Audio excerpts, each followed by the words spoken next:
So for about 2 years, Kelly, I laid down to that.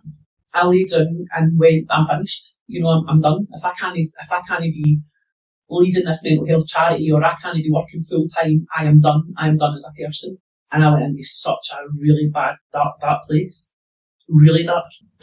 Okay, welcome back to Kellyology, where the conversation meets curiosity. Today I'm here with Claire Gallagher, the new political lead, Vice Chair of the Scottish Common Party. Today's conversation is extra special because I'm not just joined by the new political leader, Vice Chair of the Scottish Common Party, but also a dear friend of mine. So, Claire Gallagher, Vice Chair, her journey kind of started in support work and major Scottish charities around Glasgow, and now it's one rooted in faith. So, community and respect, and I couldn't be more honoured to have this conversation with her. So I'm Kelly Bruce, I'm your host of Kellyology, and this is Claire, so please introduce yourself. Thank you so much, Kelly. It's so nice to be here and sitting down with a friend. It's completely at my comfort zone, but you know what? Why not? But yeah, thank you. I feel really privileged to be here. Thank you. Well, I just wanted to basically come in and have a chat and dive into something new, not just on my channel, but because there's been a lot of change in your life. Yep. That I feel like it's one to be documented, especially in times here in Scotland. We've also got Helen here in the back. You can't see her, but our new cinematographer. Thank you, Helen.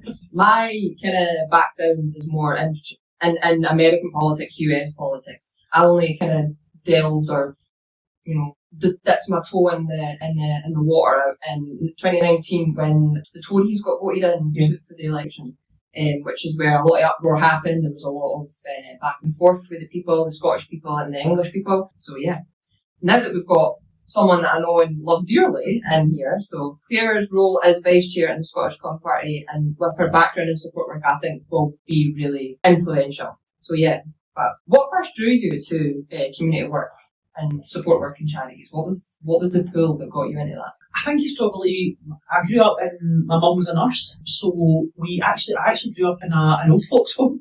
Me and my brother grew up in an old folks home. I was around that. I was around my mum supporting people all the time. My dad's very much, he was from a Labour background, and he was always, going on about fighting for the working class, and his motto in life was always try and help those less fortunate than yourself. That was his motto. And I suppose with that upbringing, I didn't really fancy nursing. So when I spoke to a careers advisor, once I got all my hires, they put forward social work. And I thought, you know what, let's do it. So that's how I got into it. And it just transpired then from working with elderly to learning disabilities to homelessness, and then into drugs and alcohol, which I ended up doing a postgrad in drugs and alcohol. Yeah. But my career progression was certainly starting off at a kind of senior support worker level, and worked my way up to head of operations. And you grew up here in Glasgow? I grew up in Clydebank. I've never moved to Clydebank. It is my heart and soul. So when you started getting into that community work, is that where you were working as well, from your own hometown? Yeah, and Glasgow. A lot of time. I went to college in Anniesland where I done my HNC. I was quite young actually. I done my HNC when I was 19, which is quite young. Really young, yeah. So I was, by the age of 20, I was in like a senior position, already getting into nursing homes. I don't think I've actually ever felt job satisfaction like I did when I was 20. See, when you're putting an old person to their bed, and you're getting them washed and into their pyjamas and tucking them in, I've never felt job satisfaction like that again. Don't get me wrong. I've had loads of achievements and high level achievements, but in terms of job satisfaction, I've never had that. It's a warm feeling where you're like, something so small, you can be such a huge, influential thing for someone in that position. Yeah. But coming from that, obviously you've got that influence from your mum and being around a caring environment. What was the push that got you into politics? And I know that was later, much later down the line. You've never really, you've always had an opinion like we all do here in Scotland in politics, but what was the push or the pull that brought you into this world? I think the push and pull was when I was small, I was allowed to stay up late on a Thursday night to sit and watch Question Time with my dad. Oh my God, I forgot all about Question Time. It was the best. That's still It's still going, but at the time it was Robin Day. There was a man called Robin Day that was presenting it in a wee bow tie. My dad would let me stay up just for that occasion. So I wasn't even like staying up for politics. I was staying up because I was allowed to stay up. And then I would be hearing people, and I would hear my dad arguing with the television, and so you're like, what's happening? What is going on here? What is happening? And then I started taking an interest from a very, very young age. See people like Dennis Skinner, Tony Benn, all these characters really appealed to me. And that's what they were talking about, the working class man and woman. And then at school I done my higher modern studies, and we were learning about like apartheid in South Africa, and it was all this injustice. And I didn't like it. I didn't like the feeling of injustice. Didn't sit right with me. And then was born, I obviously grew up in a background of kind of Irish descent, and there was a lot going on in Scotland, there still is, in terms of, inequality, anti-Irish, anti-Catholic racism, things like that. So I was kind of brought up in that environment, and I could see this is wrong. So I kind of set out to challenge that, and I knew that by politics was a way to go. With people sitting around a table and discussing things and, coming up with processes such as Nelson Mandela, fantastic man, but that kind of like sitting down and then him going on and leading his country. So I think with all that going on, that's why I thought I can make a difference here by being able to use the platform of politics to make a change. So that's why I get interested in politics, was for injustice. You actually care as well. I care, so I always care for I know the party's called the Scottish Common Party, but I believe in the common person like myself. Well, that segues me into this. So what values or lessons from the world do you think that carries you into your political role today? As you can see, maybe she's a Catholic woman. A Catholic woman. So brought up in the Catholic faith. Both my parents Catholic. In fact, Catholicism I can trace way back generations upon generations. I think when I was about 14, 15, I started drinking alcohol. And God would write out the one day I wasn't interested in God at that point. So before that? Brought up Catholic faith. And you'd had it as well? But then... Had the Catholic faith, and then I discovered alcohol and cigarettes. And a football team that was to take me on a different journey completely. By the age of 19, I was alcohol dependent. I'm an alcoholic. 21 years coming up sober. But from the age of 19 to the age of 27, full-blown alcoholic. And it's funny because even then, I would go into chapels. I felt I felt I didn't belong in the chapel because I felt I was so bad, such a bad person. But I would go in looking for answers in the chapel, even drunk, steaming, asking God, what am I doing here? And I wasn't listening for the answer. But when I was 27, I joined Alcoholics Anonymous and I embarked on their programme. And within about 3 months, I knew that God was the answer. And I went back to my faith, and I've never left it. And this time round, I understand God, and more importantly, He understands me. And that's how I try to live my life today, is through the teachings of Jesus Christ. Love one another as I have loved you. That's it. That's the bottom line. And it's really interesting, though, to hear someone that acknowledged that they had a problem with alcohol at such a young age, where here in Scotland it's almost normal to be in that and not say, oh well, going out every weekend or sometimes every day and having a drink at that age. Yep. It's not really well known for someone so young to admit yeah, I have a problem. And absolutely. Not just that, but then to seeking help from in the house of God. So it's not a very well-known thing, especially where I'm from. I'm from the east side of Scotland, if you like, and I wouldn't say it's as much over there. Faith or religion, it's quite atheist over those parts, and you would see a lot of people from 19 to 27 going out and being in that life and all that quite often, and it's just not something that you come across often. So to hear that actually is quite admirable. As much as you admit you had a problem and stuff, it's admirable to hear. Even at such a young age, when you're still figuring out your life and all that you were like, no, I've got a problem and I need to go and do something about that. So I just think that. Thank you. And were there key people or moments that inspired your shift into leadership here? I think it's just a natural progression. I do believe I'm a leader. I mean, even in my jobs, as I say, I started off at a certain level and I worked my way up with hard work and determination. Sometimes I was working 2 and 3 jobs whilst studying. I always continued to study. When did Alice came along in the middle of all that? She came along when I went to do my postgrad in drugs and alcohol, my wee girl. But no, I think the key people in my life I don't know, it's not even like there's key people, there's key situations. You know, when, and everything I done it well, but I know they say people are like born leaders. I do believe I was a born leader. There is something that when I'm very fortunate that I can lead teams, that I can delegate, I can do all the leadership. Was it, if I'm right or wrong, correct me, was it Val that got you into the Scottish Common Party? Yeah. So this is a really interesting story. It's one of my best friends, Val. So Cameron, who's the chair of our party, and him are friends, and they were sitting discussing it. And Cameron saying we need a leader, we need a female leader, or someone like that. So Val was thinking. So Val didn't know, like, although we're close friends, he didn't really know that side of me of being political. He knew I had like good jobs, and he knew I'd done an awful lot in the community, but he didn't actually know that side of me. So he said that he went home. Val's a Sikh, he follows the Sikh faith, and he said he went home this Saturday night, and as he was lying down in his bed, God spoke to him and said, "It's Claire." He actually said this to her. So he jumped out his bed, phoned her friend Paul. Paul's like, "Yeah, she's definitely got something political." He says, "I can't remember what it was she done, but she was definitely involved in politics." Did he not think it was a different Claire? He thought it was a different Claire at first. He thought it was another Claire who's already a councillor. Yeah. And Val went onto the Facebook and he's like, "No, it's not her. It's not her." He's like, "It's our Claire. It's Claire, me." So Val phoned me on the Sunday and he's like, told me that story, and because I've got such faith, so is Val. That's normal to me that God would speak to me. I said, "I'm not fit enough to do this," because 2 years ago I had a massive heart attack at work, where I nearly died actually, in the back of the ambulance, but the fantastic doctors at the Golden Jubilee saved my life. They fitted 2 stents, but whilst they were in fitting the stents, they realised that I'm living with a mitral valve. I need a mitral valve replacement.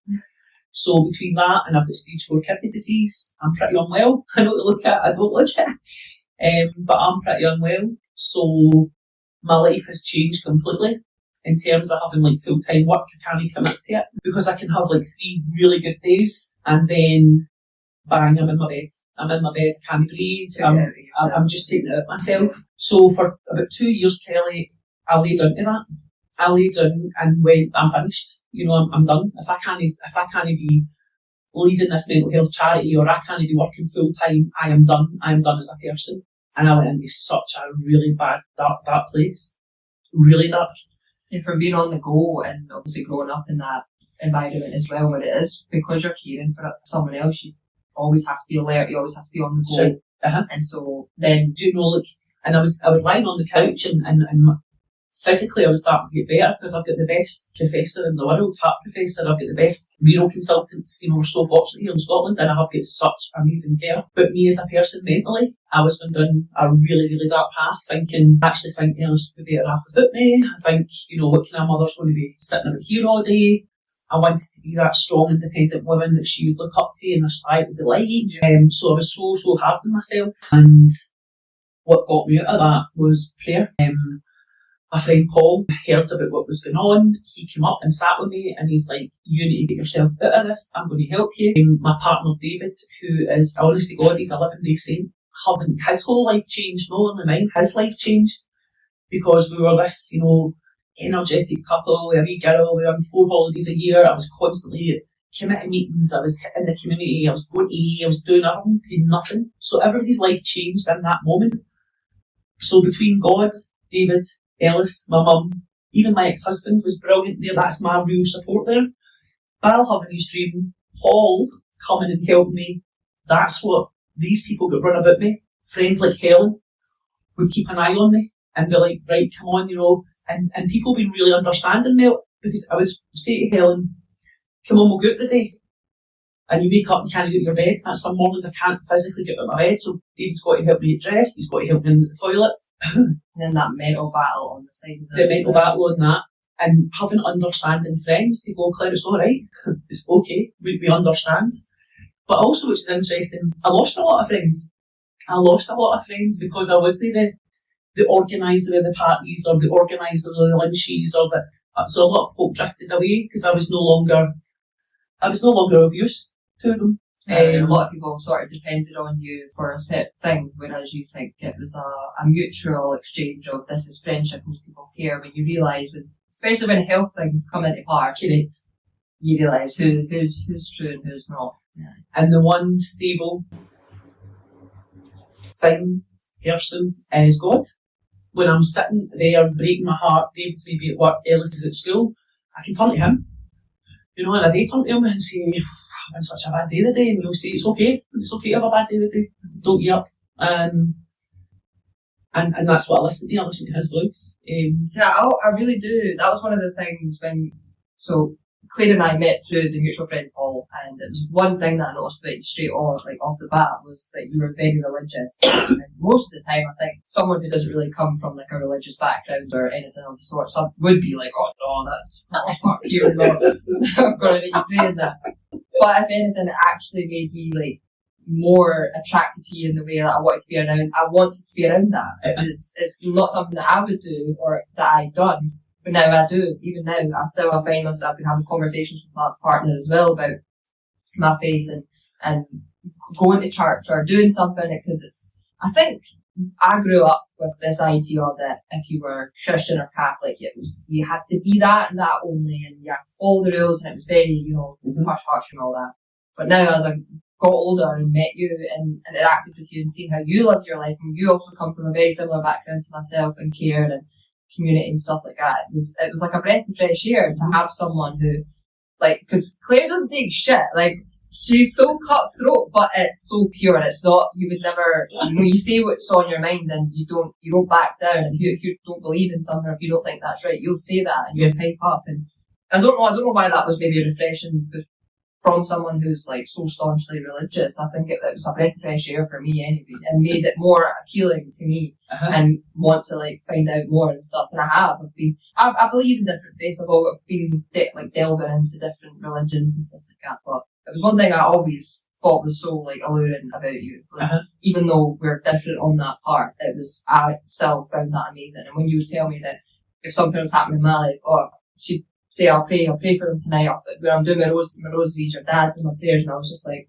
that's just lovely to me. Like, as much as it's not something like that, I'm religious, but I'm not Catholic, so it was just nice. That was really beautiful to me, and it's just not something I'd ever really, I don't know, experienced. So that's so good. Thank you. I'm glad it was a benefit again. Yeah. But for the listeners who might actually not be familiar, like, what does SCP stand for? So the Scottish Common Party, where it is very interesting for me is I've been in the Labour Party, I've been in the SNP, and about 4 years ago I walked away. I just felt nobody's listening. I felt none of these parties represent the people of Clydebank. It wasn't a true representation anyway. Not at all. For, the SNP itself and its want for Scottish independence, that's what I'm 100% behind Scottish independence. I just feel the SNP have had 18 years and we've had one referendum. So for me, that's not good enough. Then you've got Labour who refuse point blank to even discuss the question. That's why I left the Labour Party. Because in 2013, when I said at a local meeting, can we discuss independence? Because at that time I wasn't even sure, I just wanted to hear more about it. I was told under no circumstances do we speak about this. Before or after? Before the referendum, before 2014. Wow. So I had heard of a guy called Alec Bell who actually started Scottish Labour for independence. Mm-hmm. And he gave me the cause of why Scotland should be independent, and it's a fact. Scotland needs to be independent. To be prosperous at all for the future generations, it has to be. So I met with Alec and he had started Scottish Labour for Independence. I was in that, so I was basically shunned at the Labour Party because they're very unionist in their approach. So I started to campaign for the Yes campaign in Clydebank. Was amazing.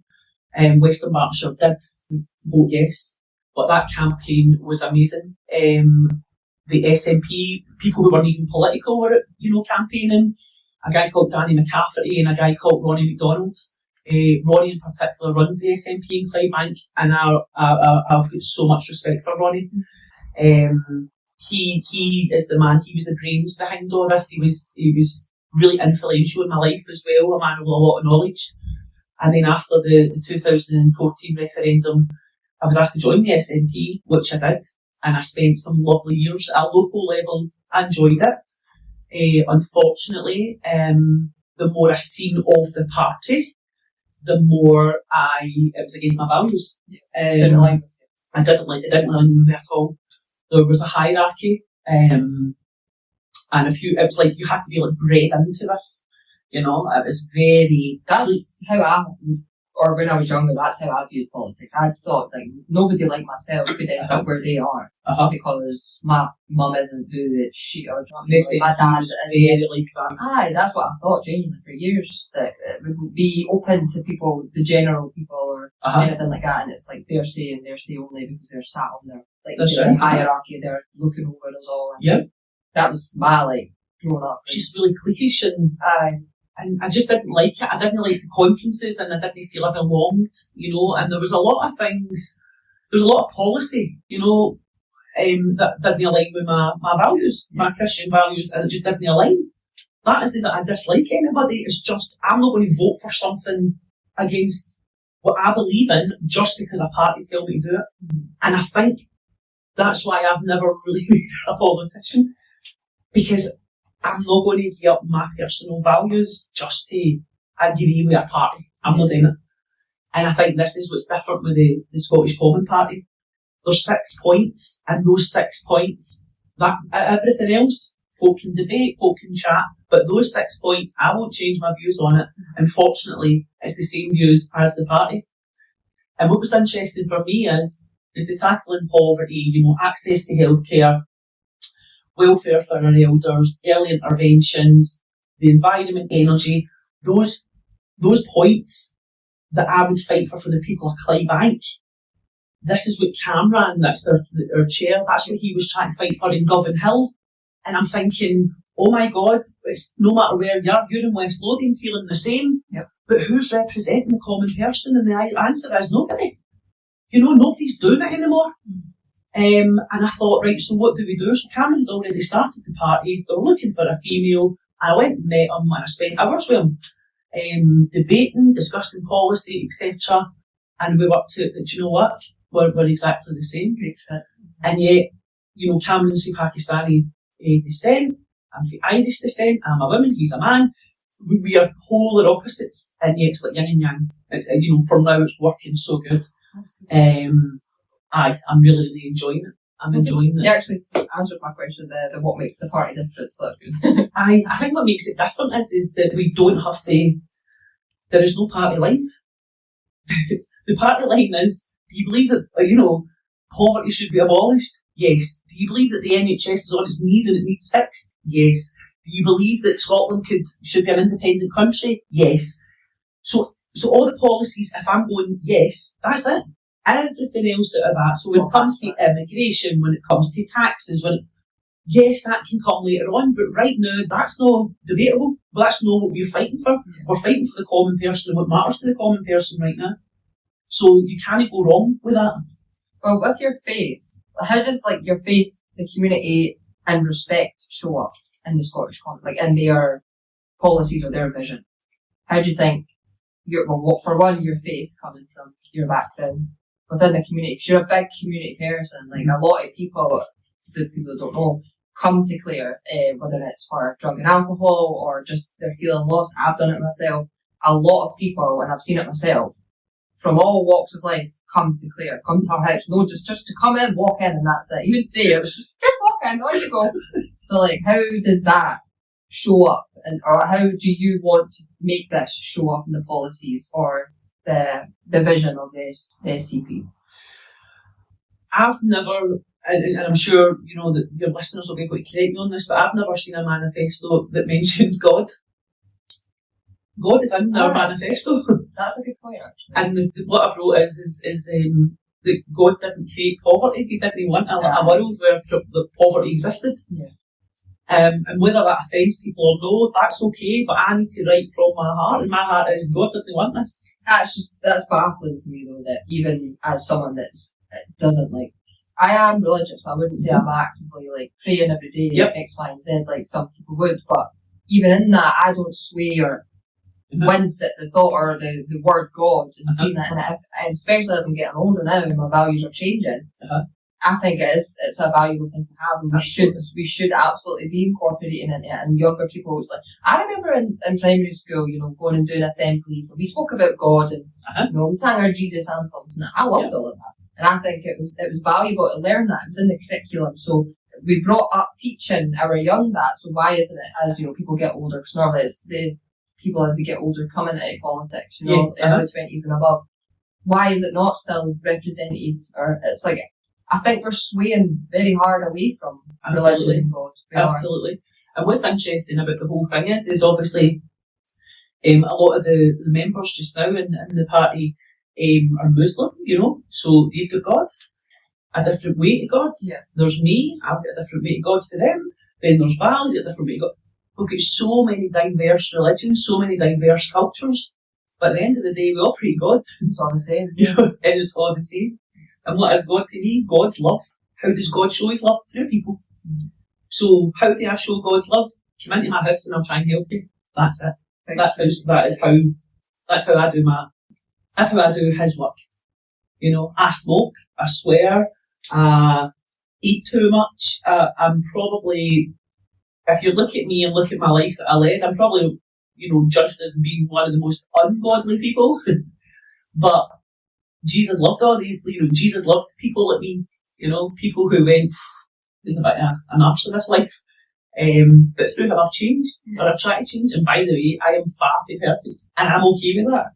That was what I was going to ask, like, what were the challenges, or other than your health as well, like, I know you struggle, like, what have been the challenges of representing these values whilst being in the political landscape? I think it's everybody wants you to have an opinion on everything. And then you might say something. We want the answer, and I don't have the answer. And I think this is where politicians have went wrong. Stop telling lies. That's the first one. Don't lie. So I try not to lie today. If you come to me and you say, can you do A, B and C? Most politicians go, yes. Yes, I will. And we will do this and we will do that. No, they don't. So I will say, no, I can't do that. Or I'll say, I'm not so sure, but I will go and have a look at it for you. Yeah. But I'm never going to promise something I can't achieve. And I think that's what's went wrong in the political landscape. Labour promising stuff that they never commit to. The SNP promising stuff that they never commit to. Don't even speak about the Tories because they've just... I don't even want to speak about them. And now what we've got is an opening for, Nigel Farage and Reform. And I think people are waiting for me to go, them, and start to really judge them. Are they my people? No, absolutely not. I don't believe in trying to divide people. I would rather bring people together.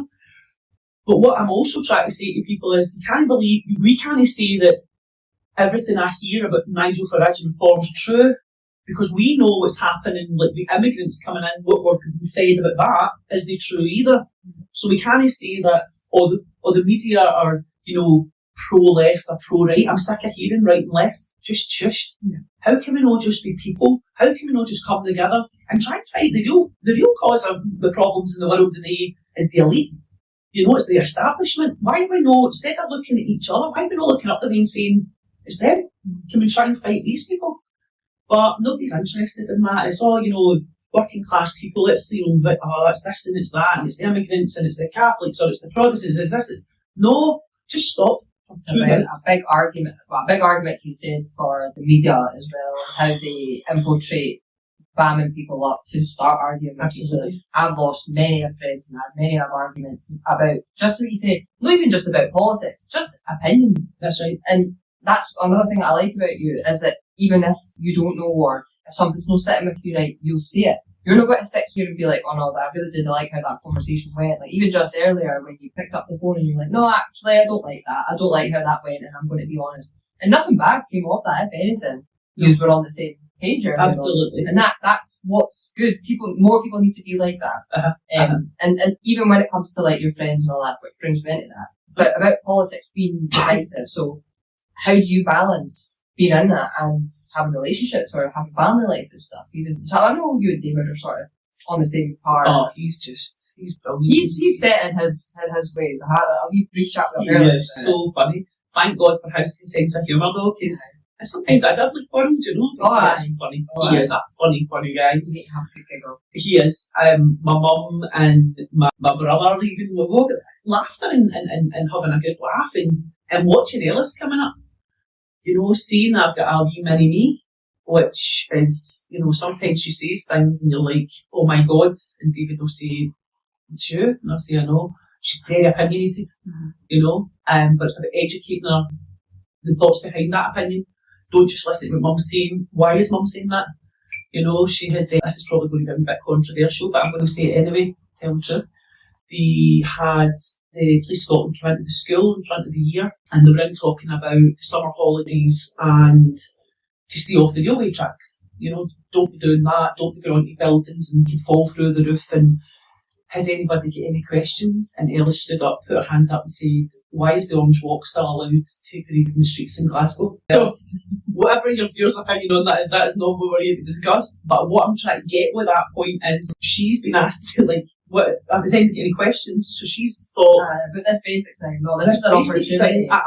So she's just stood up and said it. And actually it was the school, it was one of the heads of year, she was like, at first we were like, oh my God, you know, like she sees the name and I thought, do you know what, Ellis, that is a really good question. That is a really good question. Whether it's right or wrong, and you know, what the police did say was, this isn't the time or place, you know, we'll get back to you on that, which is fair enough, it wasn't that platform, but I think she certainly set the cat amongst the pigeons that day, and that's exactly what I do, you know, she's definitely got that. Planted a few seeds there as well. Yeah.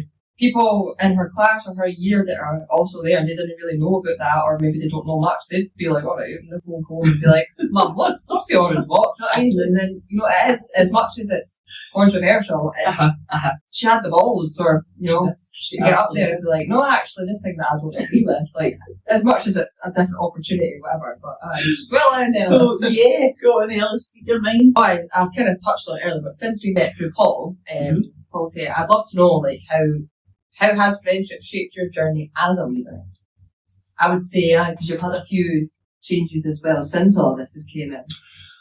Friendship is, I feel I'm a very loyal person. I'm no easy, you know, I'm no easy to get on with at times. And I think that's due to, some people don't like honesty, they don't like it. As I was about to say, that was one thing that I take away from meeting Paul was, his 12 choices, of course, but most of it was tell the truth. And it's, what was it he said? Telling the truth won't get you a lot of friends, but it'll get you the right friends. And it was the one thing I always remembered about Paul, and I took that with myself. So, absolutely, honesty is the best policy. And some folk don't like it, and I think you can only be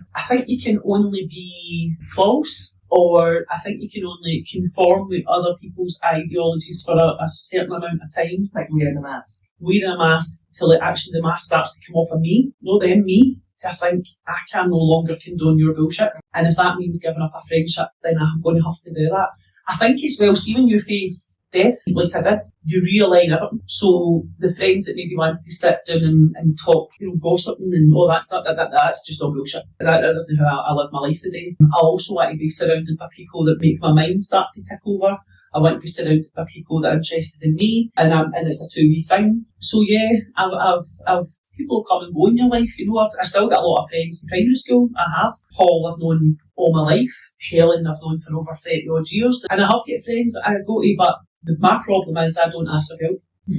I feel that myself, actually. Yeah, that is my problem. So I would rather sit in my own head. And that's where God comes in for me, because I suppose it's a pride thing. I'm not asking, I'm the helper, I'm the one that does. So who do I turn to, apart from my real close family? I turn to God and ask him. I do have a massive network of people in Alcoholics Anonymous, but I don't use it. I don't, because I want to be the fixer. I was about to say, you feel because of your journey, no, I can't be going and showing that. I'm 21 years sober, how in God's name should I be? I should know better. All this stuff. But as I say, the stronger that my faith has become, the less I need people. That's a fact.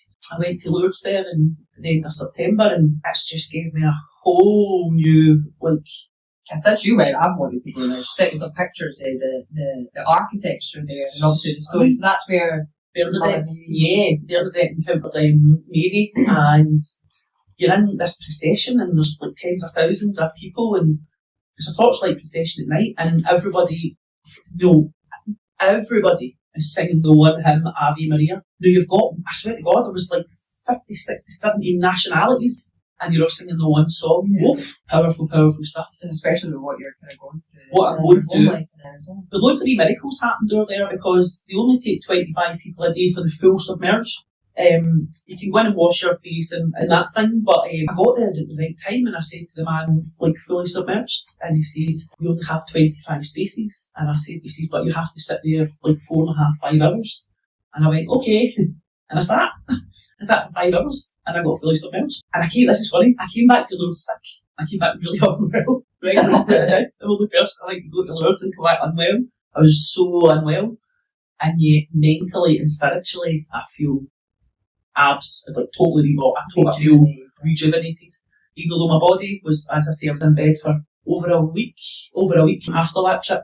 Travelling in itself, though, I know it's not that far, but that, and you're in the airplane and that, it's not the greatest. No, it's no. And I think, I don't have an immune system, I catch everything. Hence why those days I just can't get out of bed. But when I can get out of bed, I just want to try and make a difference. That's my get up and go. That's just making me go out the door when I can. Even the days that I'm in bed and I go, here we go again, because couple of months ago, I was like really fired up and I felt good, and then bang, couldn't breathe, really chesty pains, my kidneys function dropped right down to 20 odds, I have stage 4 kidney disease, and I just felt so ill. But what I did have in here was I still had hope, and I had the realisation of acceptance. I accept now that there's going to be 7 days, 10 days in bed, but out of that, I may get 2 or 3 weeks out, living life, talking like this, talking to people, engaging with Helen, going, doing swimming, like when I say swimming, we're going with gossip. But that's so that the acceptance of this is my life now.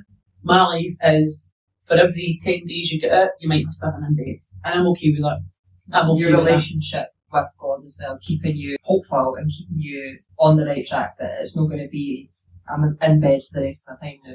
I'll take my break and get back out there and spread this message. It is an admirable thing, and I know that here in Scotland we're not really religious, or well we are, but especially within our politics. So it's a good segue into UK versus the US politics. So most of my politics or interest comes from the US since 2016 really, when everything went a bit peak-tong in America. From your perspective, like, what do you think the biggest difference between Scottish politics and American politics is? Because I'd say it's faith. There's very much faith. So there's more of a circus, right? It's a circus. It's, politics over there is huge, but it's very, everyone's flamboyant. Over there, this thing though, about bringing God into politics and God this and God that, and I sit and I think, what gospels is it these Christians are listening to? What gospels is this? Because Charlie Kirk, who I admire the man, don't agree with a lot of what he say, but I admired him. And sometimes you'd be sitting quoting the Bible. I can't tell you the first thing about the Bible. I can tell you some of the Gospels and I can tell you all the apostles' names, but what I can tell you is what it's about. I can tell you what God meant or what Jesus was trying to say, and I don't think Jesus was saying get rid of everybody out the country. I don't believe that, because I don't see where the love is there. So when they start to quote the Bible to make a point, I don't like it. Especially if it's got, other intentions. Absolutely. Whereas I try and reverse that, and it is bring your faith along with you on the journey. So Jesus' teachings should be in your way of life. And again, the biggest thing that I got out the Gospels is love one another as I have loved you. And that is, if somebody asks you for help, be there for them. If somebody is coming into the country and they're needing a hand, give them a hand. Stop the fear factor. Just what if this happens? What if? We'll just deal with the here and now. Do you think Scottish politics could benefit from the kind of style or the energy? Absolutely not. Of US politics? No. And do you know why? Because the question was, what's the biggest difference? The biggest difference is yes, there is donors here in Britain. There is donors. Over there, they control the entire narrative. And I think we're starting to see that now. I follow a woman called Candace Owens, and she's basically exposing this. There's been a lot. And I think there'll be more. She's on live every day, guys. She's absolutely amazing. I just stumbled across her. But I think it's already happening in this country. I would love to get an independent Scotland to stop that, because I think British politics is certainly headed that way, whereby the money people are making the decisions instead of the people. Yeah, you made that point before. Yeah. Well, great. So how can people who feel disconnected from UK politics, like I once did, find their voice? When I'm introducing this party, a lot of people, they're like, oh, I'm not into politics. You can't not be if you work, if you're breathing, if you get prescriptions, if you're at the doctor, you're in politics. Absolutely. I used to say that too, like, I'm not really into it, until I realised how deep politics goes into your day. And if we leave the decisions in this country to the already elected politicians, we are doomed. It's about time that we realise our worth. Okay, these people in political power are nothing without us. We need to start realising that. Yeah. Absolutely. We're all human. We're all here doing life for the first time, just like everybody else. Why is it that there's such like a collective feeling of being the underdog, or feeling like, we're looking up to these people that are authoritative or authoritarian, and it's like, how? Absolutely. If anything, it's the people allowing that you're disempowering yourself. You're giving them the power by believing that, because you're up there, or you've been born or bred into this life, that you're above me, and or you've got the means and the power to make these changes. But it's not. It's always been in the people's hands, or the power of the people. But we forgot, like, community-wise, like you said, people aren't conversing with their opinions, or getting together, or wanting to help their neighbour. Like, they don't want to engage anymore. They'll sit and they'll get their news constantly, and they're quite happy in their wee comfort zone bubble, and they didn't want to leave that.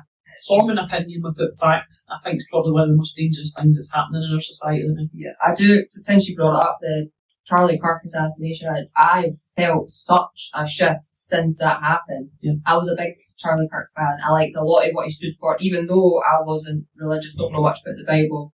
But I liked his stance on family and how he wanted to push that and bring that into his politics, which is what I do believe got him to the point he was with Trump. Whether you believe or agree with Trump or not, what I believe got him to the position that he did was him staunchly saying about how we need to get back to our family values. That was another thing.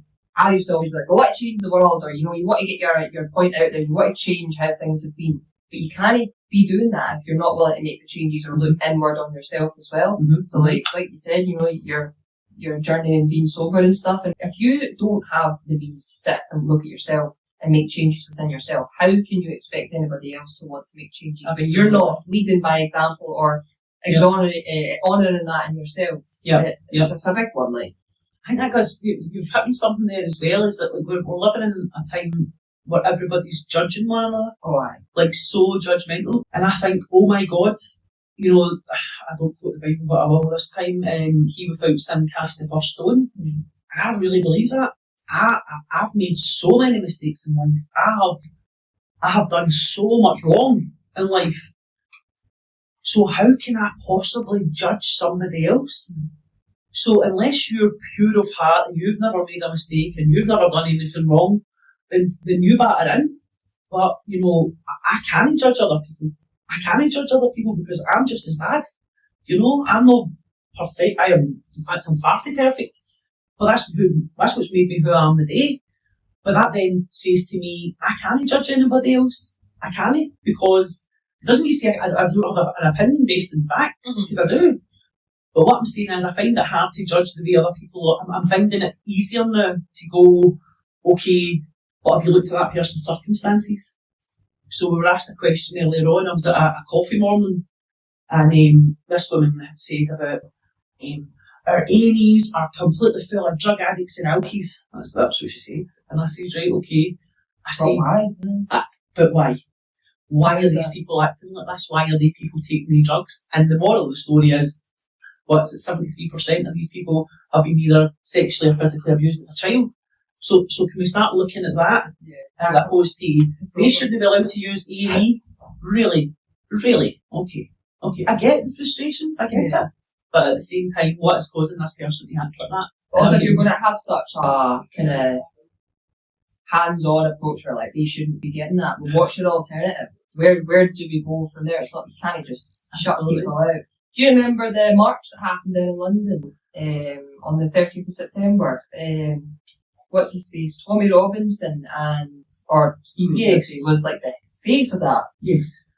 For me, because I didn't really understand what was all that about, because the amount of people, it was huge media coverage, but there was a lot of the media downplaying it or making it out that there wasn't that much people, but the masses showed up to that thingy, and it was to do with immigration and stuff as well. Yep. But that's all I could have told you about. All I seen was that, that influential Tommy or Stephen was there at the part, at the forefront of it, and a lot of people were behind that, which seems controversial because I know that he's got quite a controversial background.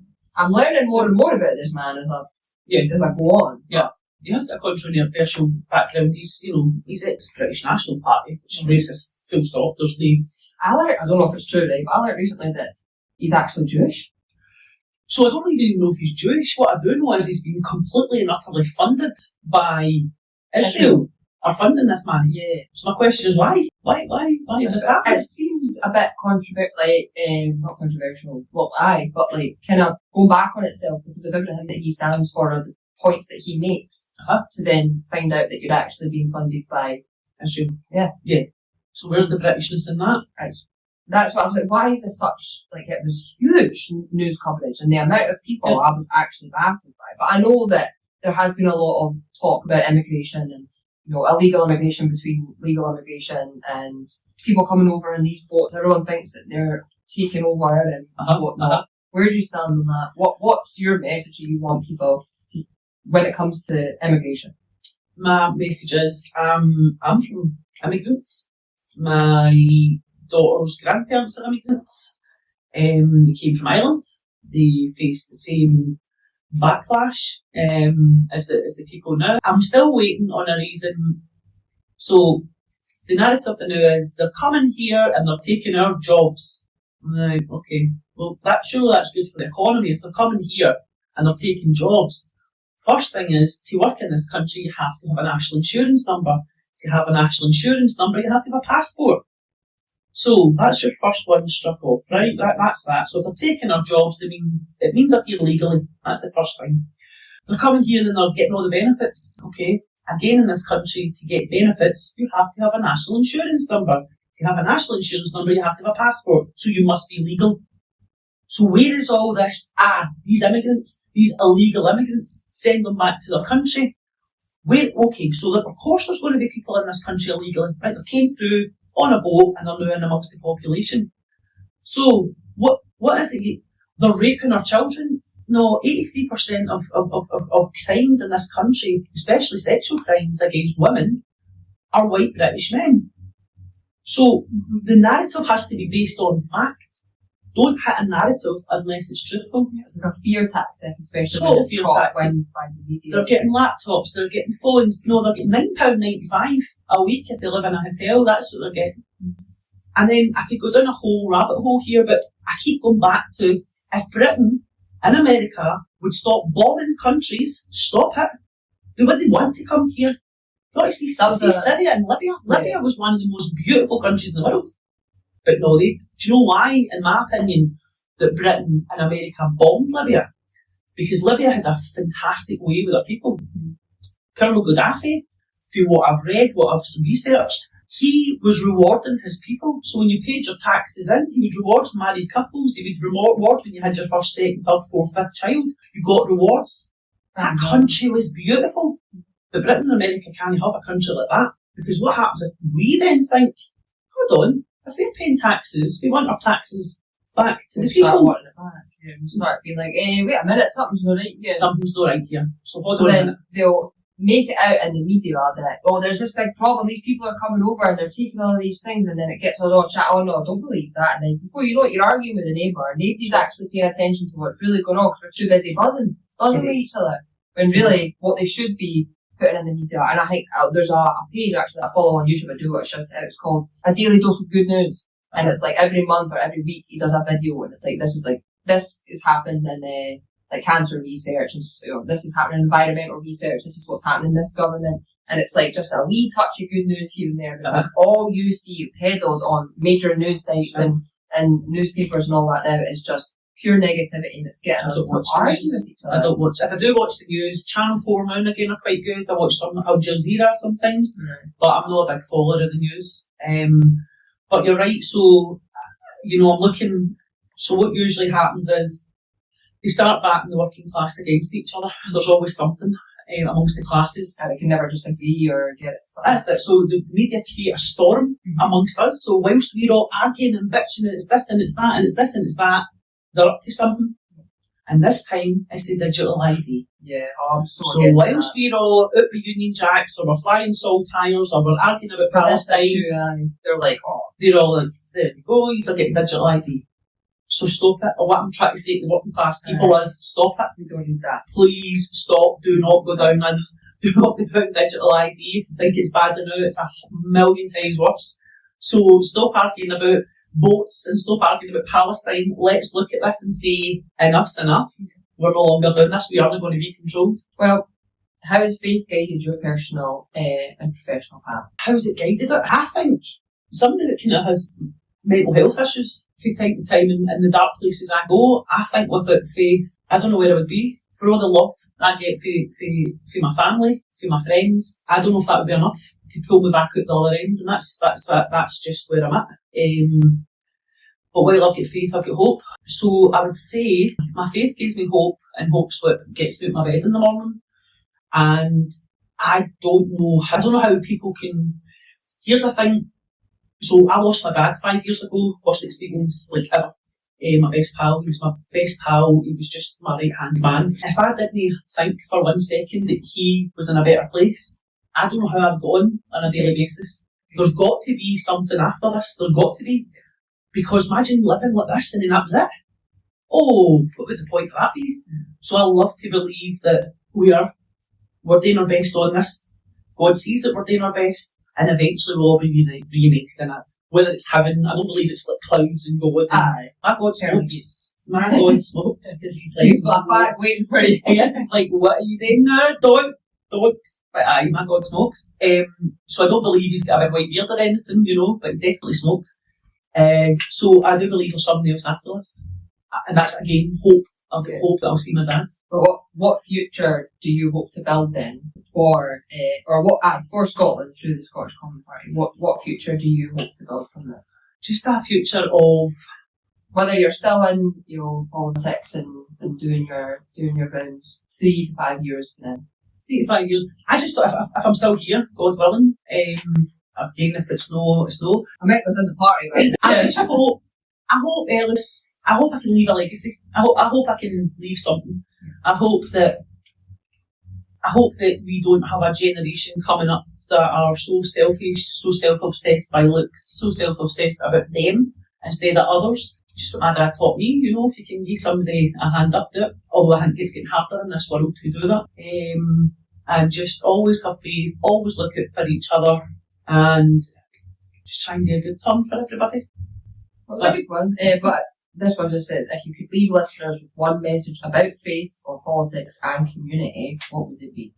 One message about faith, politics and community. I think I have to go back to love one another as I have loved you. Just, I think if we showed each other more love, compassion, tolerance, if we showed just a wee tiny bit of that for your fellow man, the world would be in a different place. And a massive message is, please start waking up to the media. Please start looking at, hold on a minute. Every time you read something on Facebook, Snapchat, TikTok, whatever, always have in your mind is that actually true? If you're not sure, please go and look at the facts. Don't believe everything that we are getting peddled. And it is difficult. There's libraries there. I suggest you go and start researching, speak to people. Because remember, if you're in a room, you can form an opinion. When you're speaking to another human being, you can form an opinion. The powers that be don't want us to form opinions, they want us to follow. Mm-hmm. So please stop believing what's always in the media and start doing your own research. Think for yourself, don't be sheep. Don't be sheep. Be lions. Don't be sheep. But yeah, thank you so much, Claire. Honestly, that was really insightful and raw and honest, which is what I believe in, what I think we all should, which the media should be doing. Raw and fucking honest with this, guys, completely. I want to offer you a chance to share with the listeners more, to learn more about your work. So the Scottish Common Party got a website. So it's going to be up. It's actually getting finalised by Monday. Our manifesto launch is on the 23rd of November. 23rd to 23rd of November, and then we will be campaigning. We are currently going to be 100% in Clybank and Mulgai. That's where I'll be standing. Cameron is over in Govan Hill. I think we've got Glasgow South, which is Adnan. That's a young guy, really, he's got a really good future ahead of him. And I believe there's one more candidate, which could, I think it's Greenock. So we'll start off there. We hope that people hear and start to learn more about us, and then our biggest target will be local elections, where we plan to stand as many candidates all over Scotland. You never know, you might have a lot of West Lothian. So that gives us a year to gather people who are interested, who want to become part of this movement of people for an independent, more fairer Scotland. Thank you, Claire. Well, I'm very grateful for you, for our friendship, for you just being here, giving me this opportunity to sit down and talk with you and kind of get into my little world. It causes a lot of thinking to happen, which people shouldn't sway away from. Think, talk, engage, converse, get it out there, and just get it out into the world, whether you think it's politics or not. I think that's what this message is all about, is just converse with each other, love one another, realise we're all human, we're all doing this for the first time as well, and just have a wee bit of empathy when it comes to things. But thank you for joining me today on Kellyology, and for reminding me that politics doesn't have to be so distant. So it can be rooted in love and community. So that's your party mantras. Anyway, thank you so much, guys, and we'll see you again very soon. Thank you.